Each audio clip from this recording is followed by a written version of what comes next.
Olá, meus amigos, sejam todos bem-vindos ao canal do Professor Alan. Hoje eu vou estar passando para vocês aula sobre aterramento elétrico. Temos que tentar evitar o choque elétrico. Por exemplo, no seu chuveiro aí da sua casa, você tem que ter o aterramento elétrico. Será que tem? Os equipamentos de tomada de uso geral e tomada de uso específico têm que ter aterramento elétrico, ok? Certo? Isso serve para a área residencial, comercial e industrial. Iniciando aqui a nossa apresentação aqui, ó, certo? Sou o professor Alan, mestre em engenharia, certo? E vou estar passando aí este conteúdo para vocês. Então, aqui nós temos conceitos básicos sobre aterramentos, onde nós falamos sobre produtos, informações técnicas e serviços. Aspecto físico do aterramento industrial. Então, aí no caso das indústrias, eles têm em comum estar utilizando galpão. Então, esses galpões, pessoal, certo? Tem uma estrutura toda metálica. Então, você faz uma interligação com cordoalha, ok? Certo? E essas cordoalhas você faz uma solda isotérmica com as hastes de cobre ou copper weld, ou pode ser cantoneira também. Nós temos as definições de terra, eletrodo de aterramento e condutor de ligação. Terra é a massa condutora, né, do solo, que envolve o eletrodo de aterramento, pessoal. O eletrodo de aterramento é o que nós chamamos do elemento metálico ou conjunto de elementos condutores interligados em contato direto com a terra, né? Certo? Para garantir aí essa ligação aí da corrente de fuga. Então, você imagina o seguinte, você tem um chuveiro elétrico, vai sair um fio verde ou verde-amarelo desse chuveiro elétrico, você vai levar essa fiação para fora lá da sua casa, lá no terreno, você vai fincar uma haste, certo? Aí tem um conector parafuso, você desencapa o fio, passa nessa haste, pega o conector parafuso, aperta, finca essa haste é aproximadamente 2,70 m ou 3 metros. Então, qualquer corrente de fuga do chuveiro elétrico, por exemplo, vai passar ali pelo condutor de aterramento até a terra, ok? Protegendo aí a pessoa que está embaixo do chuveiro. Dando continuidade aí, ó, nós temos o condutor de ligação, que é o fio, né? Que é para conectar aí o objeto a ser aterrado ao eletrodo de aterramento, ou para efetuar a ligação de dois ou mais eletrodos. Dois ou mais eletrodos, pessoal, porque existem sistemas de aterramento que nós temos que utilizar mais hastes de aterramento, ok? Vamos dar um exemplo já para a área mais comercial. Na sua casa aí deve ter só um padrão lá na porta de sua casa que nós chamamos de padrão monofásico, bifásico ou trifásico, ok? Então, cada central elétrica, por exemplo, nós temos central elétrica aqui no estado de Goiás chamado equatorial. Então, neste caso, a gente tem uma norma técnica que pede, quando você coloca aí aproximadamente aí 6 medidores, você não pode utilizar só uma haste de aterramento. Você utiliza aí 3 hastes de aterramento e faz um aterramento em segmento, ok? É o que a central elétrica exige para realizar essa instalação elétrica desses padrão, ok? Dando continuidade, aí eu passo para vocês aí, né, a finalidade do sistema de aterramento. Qual que é a finalidade aí? Então, é limitar potenciais produzidos, né, segurança dos seres vivos e proteção dos equipamentos. Então, ou seja, qualquer corrente de fuga do equipamento vai em direção à terra. Agora, tem um detalhe. Na área industrial, nós temos máquinas e equipamentos que trabalham aí e gera uma tensão que nós chamamos estática, que é eletrostática. Significa o seguinte, na indústria tem um maquinário chamado embaladora, que trabalha com diversas embalagens, né? Que o contato ali, o atrito da embalagem com a parte de aço e inox ali do maquinário provoca ali cargas que tem que ser descarregada. No caso, a máquina é aterrada e essa corrente de fuga vai para o sistema de aterramento. Agora, se a máquina não for aterrada, ela pode gerar uma corrente de fuga, provocando aí o choque elétrico, ou pode provocar também um incêndio. Com o nosso sistema de aterramento, nós podemos ter controle de tensões, né? Onde o aterramento aí gera um controle das tensões desenvolvidas no solo. Por exemplo, passo, toque, transferida, quando um curto-circuito, fase e terra retorna pela terra. Transitórios. O sistema de aterramento ele estabiliza a tensão, pessoal, durante transitórios no sistema elétrico provocados por faltas para a Terra. Cargas estáticas, que eu estava citando para vocês. O aterramento deve escoar cargas estáticas acumuladas em estruturas, suportes e carcaças dos equipamentos de forma geral. E aí nós temos aí ó, um sistema que é aterrado e outro sistema que não é aterrado. Você pode verificar na figura aí que se o sistema está carregado, se ele não tiver para onde correr essa fuga de corrente, ele vai gerar o choque elétrico ou pode provocar um incêndio. Por que os sistemas elétricos são aterrados? Para gerar aí, então, um controle das sobretensões, segurança pessoal, proteção contra descargas atmosféricas. Essa proteção contra descargas atmosféricas nós chamamos de SPDA, que é um sistema de proteção das descargas atmosféricas. Traduzindo para vocês, é o para-raio, né? Quando a pessoa tem um choque elétrico, a nossa frequência aqui no Brasil, nós falamos que é 60 Hz. Então, o tempo de circulação maior que 3 segundos, corrente passando pelo tórax, pulmão e coração, ou pelo cérebro, eu vou demonstrar para vocês aí os problemas que podem ocorrer. Vocês veem o tanto que o choque elétrico, ele pode ser fatal, né? Então, quando tem uma corrente elétrica de 1 miliampere, você tem uma leve sensibilidade, um formigamento. De 5 a 15 miliamperes, você tem a contração muscular, é o que nós chamamos de dor, né? Você vai sentir a dor. De 15 a 25 miliamperes, contrações violentas, impossibilidade de soltar o objeto. Pode ter uma morte aparente ou asfixia, né? De 25 a 80 miliamperes, morte aparente, asfixia e pode ter o que nós chamamos de fibrilação ventricular, né? Aí o ideal é fazer uma respiração artificial, massagem cardíaca. Maior que 80 miliamperes, aí você já tem que utilizar um aparelho aí que realiza aí a desfibrilação elétrica. Corrente de amperes, aí você já pode trabalhar com queimadura aí, pode gerar até a morte. Então, de 0,1 a 0,5, uma leve percepção superficial. De 0,5 a 10 miliamperes, ligeira tetanização, que é a contração dos músculos, né? De 10 a 30 miliamperes, não perigosa, se interrompida em 5 segundos. De 30 a 500 miliamperes, paralisia estendida dos músculos, com sensação de falta de ar, ter tontura e fibrilação ventricular. Acima de 500 miliamperes pode ter parada cardíaca, salvo intervenção imediata do pessoal especializado.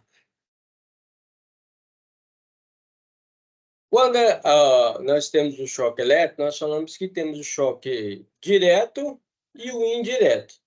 Direto, pessoal, é o contato com as partes metálicas, normalmente sob tensão, partes vivas. Aí, no caso, Imagina que o condutor está desencapado, aí o cara vai pegar lá na extensão elétrica, está na tomada e leva um choque elétrico.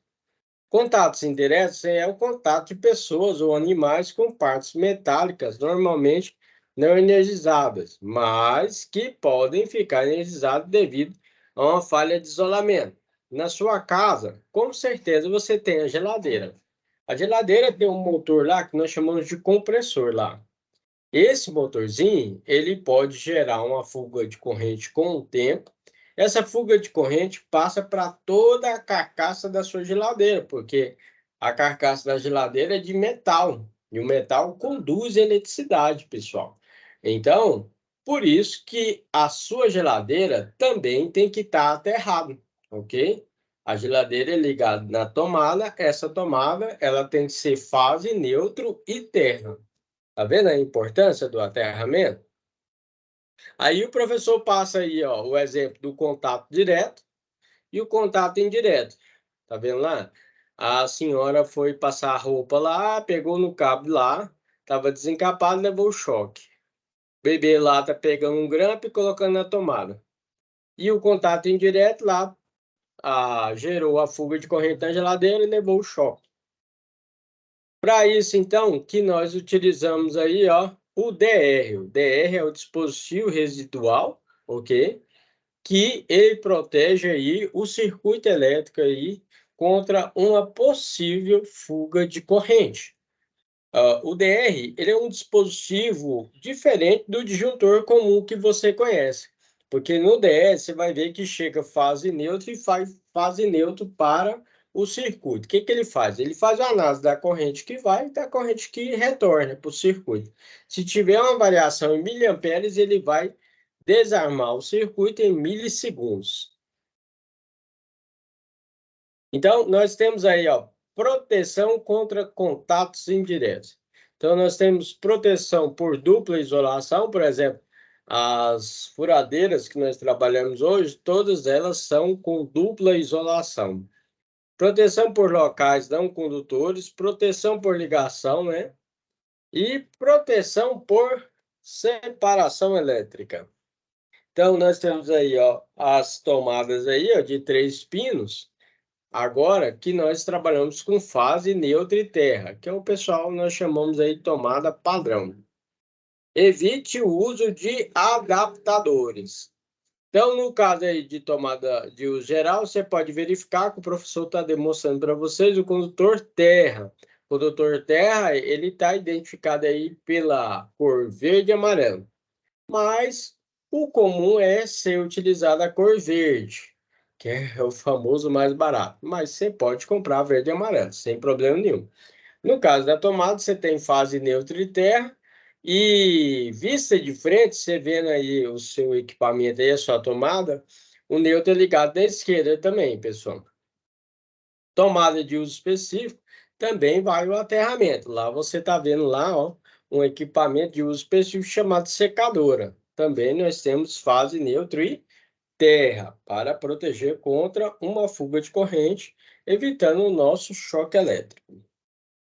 Galera, legal. Se você chegou até aqui, então você compartilha, deixa seu comentário, certo? Para fortalecer aí o canal, certo? E compartilha com seus amigos, seus colegas. Se você está realizando aí um curso de eletrotécnica, engenharia elétrica, automação, né?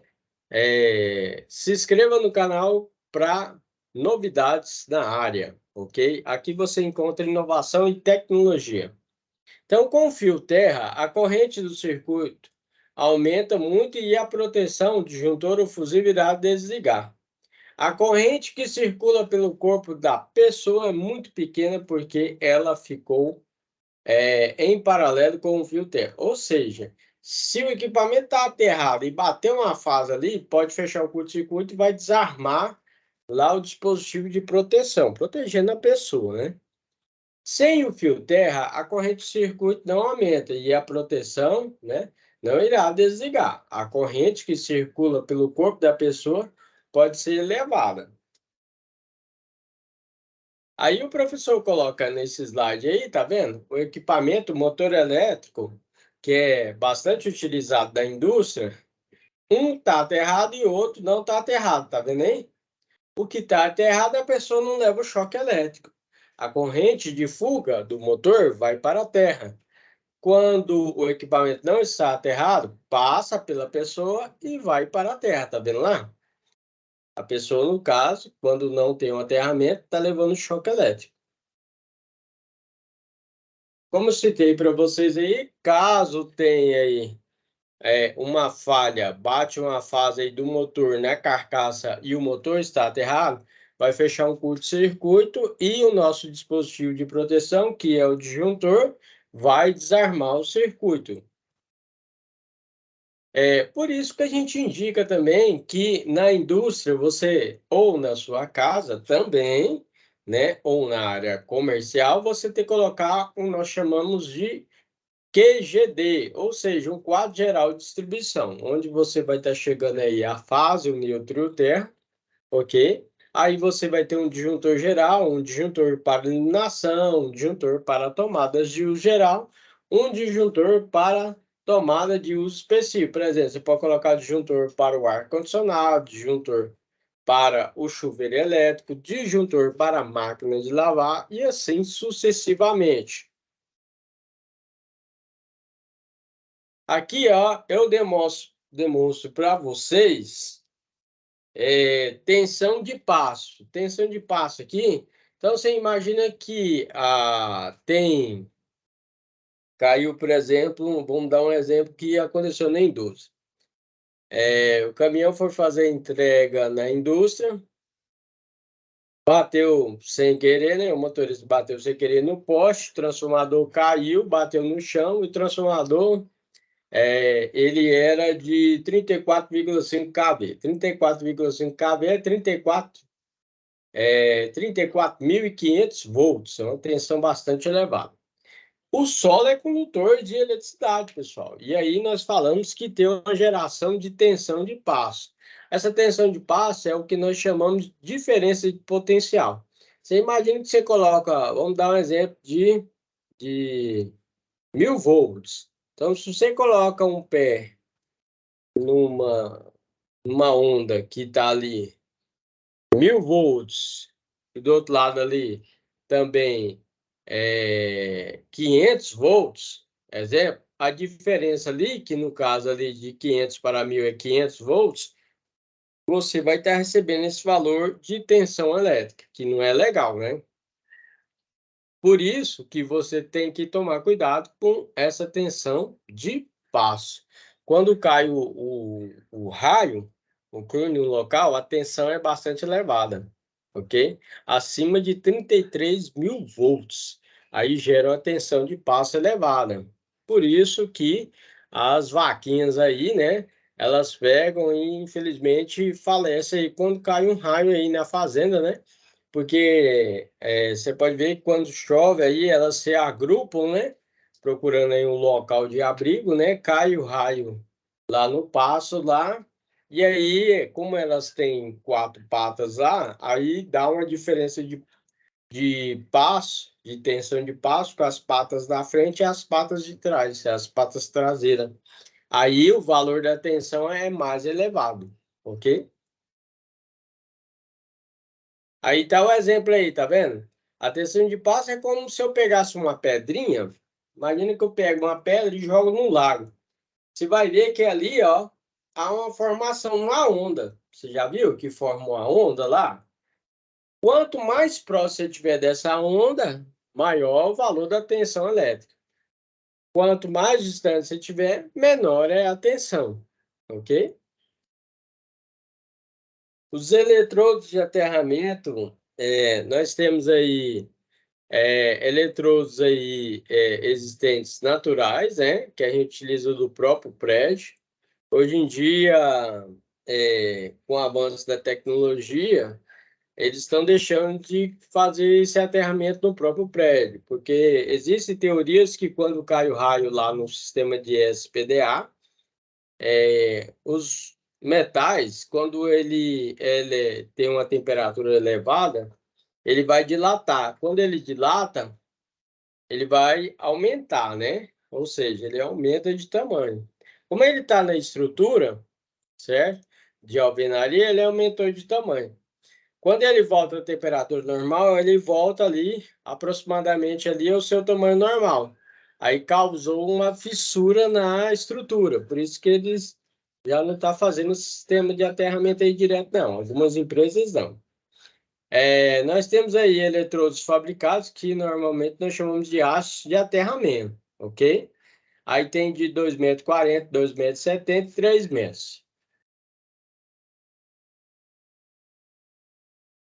Ali é o sistema que eu falei para vocês, né?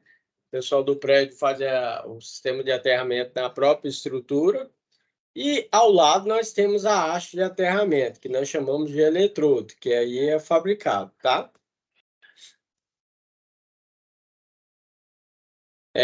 Nós temos eletrodos encapsulados em concreto e outros tipos de eletrodos. Aí, no caso, com mais detalhe, depois vocês verificam a gravação aí, ok? Então, aí, ó, na ferragem, tá vendo? Certo? Nós temos aí também malhas de cobre, ok? Isso vai depender do local que você vai trabalhar, né? Aí, para conexões aos eletrodos, nós falamos que ou você faz com dispositivo mecânico, conector de parafuso, pode fazer a solda isotérmica, ou conexões por pressão, ok? Então, ali nós temos um conector parafuso tipo olhal, conector cabo haste, tá vendo lá? E ali já é um sistema de aterramento lá, tá vendo? Aí mais exemplos aí de sistema de aterramento, agora com solda isotérmica lá, tá vendo? Com conector de pressão, esse aqui é de pressão. Essa aqui é com a solda isotérmica, ok? Aqui é conector parafuso, certo?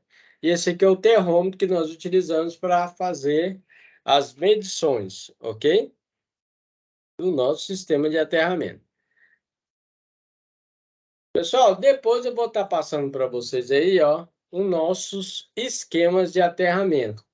Então, nós temos aí esquema TT, esquema TN e esquema IT. Eu espero que vocês tenham gostado da aula de sistema de aterramento até agora. Não se esqueça que o seu chuveiro elétrico, ar-condicionado e equipamentos da sua casa, como a geladeira, tem que estar com o sistema de aterramento em dia para evitar o choque elétrico. Obrigado e tenha uma ótima semana e tchau, tchau. O professor está finalizando a aula aí.